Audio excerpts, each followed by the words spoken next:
శక్తివంతమైన స్కంద గాయత్రి మంత్రం. శరవణ భవాయ విద్మహే కార్తికేయాయ ధీమహి తన్నో స్కంద ప్రచోదయాత్. ఇది స్వయంగా కార్తికేయ స్వామికి అంకితం చేయబడిన పవిత్ర మంత్రం. ఈ మంత్రాన్ని భక్తి శ్రద్ధలతో జపిస్తే జీవితంలో ఎన్నో అద్భుతమైన మార్పులు వస్తాయి. ఈ మంత్రం జపించడం వలన జీవితంలోని భయాలు, ఆందోళనలు తొలగి మనసు ప్రశాంతంగా అవుతుంది. పరీక్షలు, ఉద్యోగం, వ్యాపారం లేదా ఏ పనిలోనైనా జ్ఞానం, తెలివితేటలు పెరిగి విజయాన్ని అందిస్తుంది. శత్రువులు, దోషాలు, ప్రతికూల శక్తులు దూరమవుతాయి. శరీరం, మనస్సు రెండూ బలంగా మారి నెగిటివ్ ఎనర్జీ తొలగుతుంది. కార్తికేయ స్వామి కృపతో కుటుంబంలో ప్రేమ, ఐక్యత పెరుగుతుంది.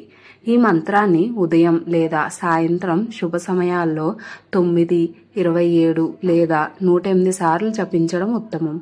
ప్రత్యేకంగా కార్తీక మాసం మంగళవారం షష్ఠీ తిథి రోజుల్లో జపిస్తే అద్భుతమైన ఫలితాలు లభిస్తాయి. మంత్రం యొక్క అసలు శక్తి మన భక్తిలోనే ఉంటుంది. సమర్పణతో జపిస్తే స్వామి కృప తప్పక లభిస్తుంది. జై సుబ్రహ్మణ్య స్వామి.